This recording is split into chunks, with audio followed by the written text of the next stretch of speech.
Welcome to the secret history living inside your aquarium. This is the Aquarium Zen sponsored tank. We have ADA soil in here. It is day 3. We also have a nice rockscape coming along using some of the local jadite from the Northwest. I'll still be tinkering with all this and moving it around. There's some basalt that I used as a base pack. And there's also a lot of negative space in here that I'm debating what I want to do, if I want to put bio rings in there or something like that. But the dust, as does with high-tech tanks, is accumulating on all the leaves and kind of choking some things out. So I probably should have waited. This is the first time I've set up a full-on high-tech tank. I probably should have waited on a couple of these, like Rotala Wallachia, and the Pogostemon seems to be all right, Erectus. But the Boos and the Tiger Lily, or the Egyptian Lily, Tricolor Lily, are doing phenomenal. The Java Fern Wendlove not seeming to love it, but hopefully that will be corrected soon. You can see the green banding here. I've tried to pay attention to the grain of the rock, and I've actually gone a little bit against some of the advice of, classic aquascape theory, which I do still have depth because we've got this collapsed arch scene here, and I'll need to get some more pebbles because this rock actually, when you chip it, it's so hard it comes off in like flint flakes, and they're very, very sharp. So I kind of cornered myself in that there's not a lot of room to plant, and so I'm also debating on how I want to approach that. We have Pogostemon Hellfry here, and then we've got Crypt Undulata, we've got let's see, what else do we have in here that's of any interest to y'all? We have some Ludwigia, we have some Brownie Eye, I can't remember the species name, Bentley will correct me, I'm sure he always remembers, and then we have Alternantheria cardinalis, and then a cardinal plant. Also, we have some Cryptlutea, and some of these will make it. Some are from before, some aren't. And then also we've got a beautiful Boos. Maybe you can see this Bucephalandra is something brownie, is what the guy told me. That's all he knew. So that's all I have to go off with. I've planted Rotala Wallachia and growing and other plants out in the back here. And so I'm hoping behind this collapsed arch field that we have going on, kind of like a Moab arch or something, that'll give it nice depth, but I still want to build up the corners more. I know it's foggy and you can't see, but there's voids and spaces, and some of these things just aren't going to make it. My CO2 setup should be coming tomorrow, and so that should help us a great deal. But I'm really loving the color of the rock. I just need to kind of fit it in there as best as possible. And knowing that these areas will become traps for bacteria and fecal matter from plants from the fish and things, it'll be either 1, a great nursery for shrimp, or 2, a place where I need to put some substrates that have beneficial bacteria and maybe disguise those a little bit. And the way I lifted up the back, as you always want to do, well, not always, but usually you want to do that for basic aquascaping 101, the way I lifted that up was I actually placed these long basalt rocks in there, which are the same as this rock here. And I laid them lengthwise. They're almost like pillars naturally. And then I've got filter floss that I dirty this stuff up. This has been in here for 30 minutes. So I'm just dirtying it up and cleaning it out over and over again and trying to get the clarity back to this, and then hoping that it doesn't all float away. I'll use the colander trick of refilling with a colander. Then also we have some carpeting plants. So what I think I'm going to do with the carpeting plants, I've left areas for substrate up on the arch and things like that. So as much as this lily, as I love it, I might trim back the big pads. It's really not appropriate for this container. Maybe what I'll do is I'll pot it and put it back in the 40 gallon. That might be a solution, but it's just definitely overpowering, and it kind of messes with the scale of everything going on here. So tonight I'll be working on some carpeting plants as well as some mid-ground kind of plants, and then planting those in here. And then we'll kind of just see what survives, what clings on well in this habitat.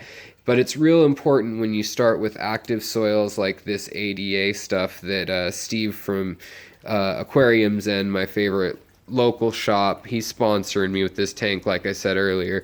But it's really important with that stuff that you want to be using CO2 as soon as you can, and getting lots of plants in there. Otherwise you're going to get lots of algae.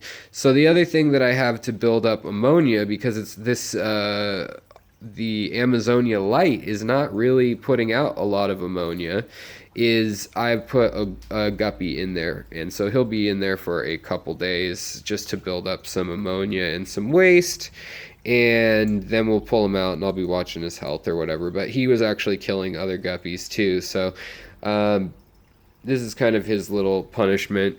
I know maybe I'm a little sick, but it's just kind of a feeder guppy, so to speak. So we'll see. He's also the canary in the coal mine. He's been doing just fine this entire time, and this new light, it may wash out plants and things, but it sure makes the silvering effect of fish look incredible. So I think this tank would be really great for maybe some danios, some erythromicron danios, or some celestial pearl danios, fish with subtle color, and then maybe just 3 or 4 or maybe even 5 depending on the size, you know, leopard endlers with that real strong pop of yellow, or something with a blue or purple, the rarer colors in fish in this tank. So it's more of a mountain stream, and then you can kind of get into it as a miniature diorama style,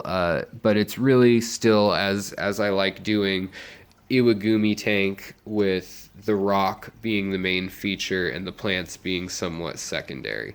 So I just wanted to give you guys that little update on what's going on up here. It's finally taken care of. I'll show you over here the way the other Iwagumi style tank I had has matured. So this tank was set up the same exact way as I'm doing now, except without ADA substrate. This one is full of root tabs, and these are those little yellow endlers that I was talking about using. They're just really beautiful and delicate, and I think I would probably just put males. There's the CPDs, the celestial pearls, and then the erythromicrons. If we see one, they're little banded guys. The only thing is they may hide, and for sure we're going to want to put some shrimp in there just to deal with excess things going on. But the crypts in this tank are just doing phenomenal. Most things are doing phenomenal, and so that makes me optimistic. Also, the Pogostem and Hellfry doing really well, and even look at this. This is beautiful. So the tiger lotus, or the tricolor lotus, the purple lotus, the Egyptian lily, whatever you want to call it, it's Nymphea micrantha. Look at this. That's just a leaf, and it has sprouted another fruiting body in the leaves as I've planted it. So I'm actually going to repeat that now that I see that works in this tank, and hopefully have a selection of them which I can sell in the future. So all right, you guys, I hope you're looking forward to things. By the way, here's that same Boos strain, something brownie was what he told me, and I haven't looked it up further, but it's got a really cool blue opalescence to it, and then yellow with a little bit of greenish orange, like weird colors, and red in the stem. It's just a very nice plant.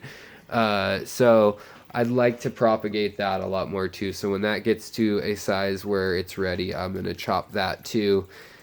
And the red plants, the pink plants, I might scale back just because they can kind of get ragged, and you really have to trim the leaves on those. Same with your compacta plants and things like that. So I think we'll try to keep it more low key in that tank. Green can be the main feature, and then we'll have little splashes of color as opposed to blankets of color. So that's what's going on in the existing tank, just so you get the feel of, you know, where it might be headed. Also, I like the bacteria and algae that has colonized this tank. That red with the green, it's settled in nicely. It's not Blackbeard or anything like that, but it's just a very interesting look, and it's unexpected. This isn't exactly the same rock, but it's a similar cascade rock. So all good stuff. Just wanted to keep you guys posted, and then you can see what a haze that glowing cube is over there, or rectangular box, if it were, as it were. All right, guys, take care of yourselves, take care of your fish, and swim on. I'll talk to you guys later. Take it easy. Bye.